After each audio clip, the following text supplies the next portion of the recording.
من دوست داشتم سیرافم و اولش که به خود مردم سیراف و بعدش به جامعه ایرانی معرفی کنم که بتونم حداقل گوشه‌ای خیلی کوچیک خدمتی به شهر خودم کرده باشم. ولی متاسفانه خیلی مشکلات، خیلی ناهمواری ها سر راهمون بود که نذاش ما واقعا،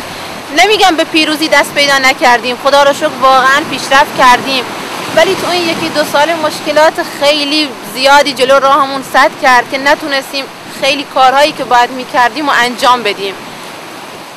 نمیدونم اولین بار اومدم اینجا، نمیدونم اصلا سیراف کجا بوده، نمیدونم اصلا میگن اسمش بندر طاهریه،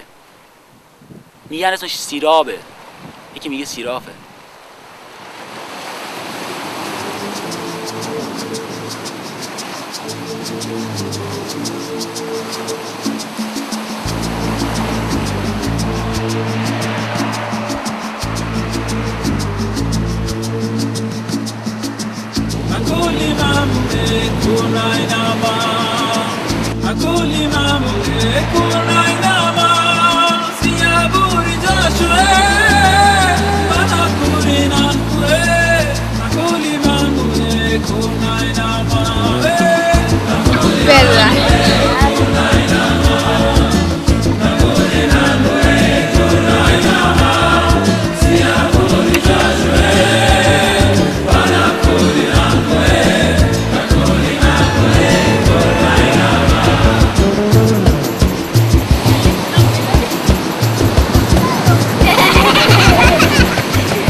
Kayenge,